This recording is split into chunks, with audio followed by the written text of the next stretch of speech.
Bienvenue dans Petite Histoire de la Chine ancienne, le podcast qui explore la richesse de la culture chinoise à travers de courtes histoires. Aujourd'hui, nous allons parler d'une rencontre légendaire de l'histoire chinoise. La rencontre entre un dirigeant sincère et un sage retiré du monde, les 3 visites à la chaumière. Après la chute de la dynastie Han, la Chine est plongée dans le chaos. Partout, des seigneurs de guerre s'affrontent pour le pouvoir. Parmi eux, Liu Bei, descendant de la famille impériale, est un homme de grand cœur. Bien qu'il soit souvent vaincu, il n'abandonne jamais son rêve, restaurer l'empire et apporter la paix au peuple. Fuyant de province en province, Liu Bei finit par trouver refuge à Jingzhou, dans le sud de la Chine. C'est là qu'il entend parler d'un jeune érudit, retiré à la campagne, Zhuge Liang, surnommé le dragon endormi. On dit de lui qu'il comprend les cieux et la terre, qu'il connaît les hommes et les royaumes. Liu Bei décide alors d'aller le rencontrer.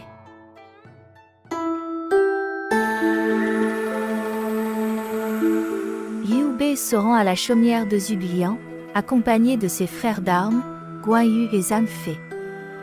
Mais Zhuge Liang n'est pas là, il est parti en voyage. Liu Bei repart, déçu, mais déterminé. Quelques jours plus tard, il revient une deuxième fois. Cette fois encore, Zhuge Liang est absent. Ses frères se moquent de lui, « Pourquoi t'abaisser ainsi devant un simple lettré ?» Mais Liu Bei répond calmement, « Pour trouver un homme capable de sauver l'empire, je peux me présenter 100 fois. » Enfin, lors de la 3e visite, Zhuge Liang est chez lui. Liu Bei, malgré le froid de l'hiver, attend patiemment devant la porte, jusqu'à ce que le jeune érudit se réveille. Touché par tant d'humilité, Zhuge Liang accepte de le recevoir. Les 2 hommes s'entretiennent longuement.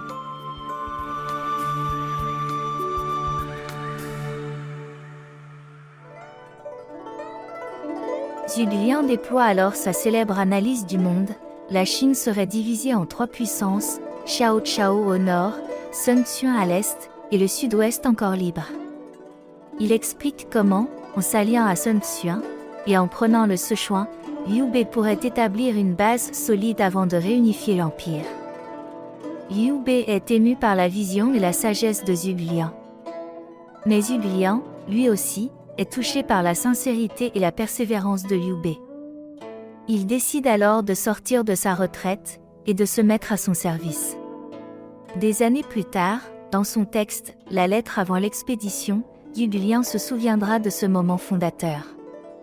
Il écrira « L'ancien empereur, bien que je fusse humble et obscur, daigna se pencher 3 fois sur ma chaumière pour me consulter. » C'est à partir de cette phrase que l'histoire des 3 visites à la chaumière est née et qu'elle est devenue, au fil du temps, un symbole de la rencontre idéale entre le pouvoir et le savoir. Grâce au roman des 3 royaumes, ce récit a été magnifié, il est devenu un rêve pour les lettrés chinois, celui de l'homme de talent reconnu par un dirigeant vertueux, qui consacre sa vie au service du pays. Merci de votre écoute, et à très bientôt.